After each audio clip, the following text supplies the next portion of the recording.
ഇന്ത്യയുടെ 53ാമത് chief ജസ്റ്റിസായി justice Suryakant ചുമതലയേറ്റു. ഭരണഘടന ഉയർത്തിപ്പിടിക്കാനും കടമകൾ വിശ്വസ്തയോടെ നിർവഹിക്കുമെന്നും പ്രതിജ്ഞയെടുത്തുകൊണ്ട് അദ്ദേഹം സത്യപ്രതിജ്ഞ ചെയ്തത്. ചീഫ് ജസ്റ്റിസ് സൂര്യകാന്ത് 1 വർഷത്തിലധികം സുപ്രീം ജഡ്ജിയായി സേവനമനുഷ്ഠിച്ചിരുന്നു. 2019 മെയ് 24-നാണ് അദ്ദേഹം സുപ്രീം കോടതിയിലേക്ക് നിയമിതനായത്.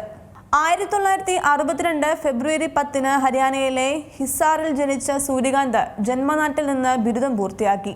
1984-ൽ റോഹ്തക്കിലെ മഹർഷി ദയാനന്ദ സർവകലാശാലയിൽ നിന്ന് നിയമത്തിൽ ബിരുദം നേടി.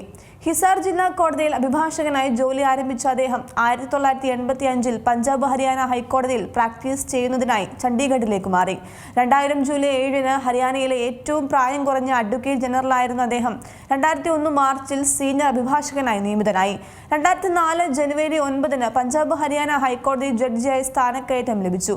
2018 ഒക്ടോബറിൽ ജസ്റ്റിസ് സൂര്യകാന്ത് ഹിമാചൽ പ്രദേശ് ഹൈക്കോടതി ചീഫ് ജസ്റ്റിസായി നിയമിതനായി. ജമ്മു കശ്മീർ സംസ്ഥാനത്തിന് പ്രത്യേക പദവി നൽകിയിരുന്ന ഭരണഘടനയുടെ ആർട്ടിക്കിൾ 370 റദ്ദാക്കിയതുൾപ്പെടെ സുപ്രീം കോടതിയുടെ നിരവധി സ്വാധീനം ചെലുത്തിയ വിധികളിൽ ജസ്റ്റിസ് സൂര്യകാന്ത് പങ്കാളിയായിട്ടുണ്ട്. ഇലക്ട്രൽ ബോർഡ് പദ്ധതി ഭരണഘടനാ വിരുദ്ധമാണെന്ന് വിധിച്ച ബെഞ്ചിലും ജസ്റ്റിസ് കാന്ത് ഭാഗമായിരുന്നു. പെഗാസസ് സ്പൈവെയർ കേസ് കേട്ടതും രാജ്യദ്രോഹ നിയമം നിർത്തിവെച്ചതുമായ ബെഞ്ചുകളിൽ അദ്ദേഹം അംഗമായിരുന്നു. 2027 ഫെബ്രുവരി 9-നാണ് ജസ്റ്റിസ് സൂര്യകാന്ത് ഔദ്യോഗിക കർത്തവ്യത്തിൽ നിന്നും വിരമിക്കുന്നത്. ഏറ്റവും പുതിയ വാർത്തകളും വിശേഷങ്ങളും വിരൽ തുമ്പിലറിയാൻ സീ മലയാളം ന്യൂസ് എല്ലാ ഡിജിറ്റൽ പ്ലാറ്റ്ഫോമുകളിലും ലഭ്യം.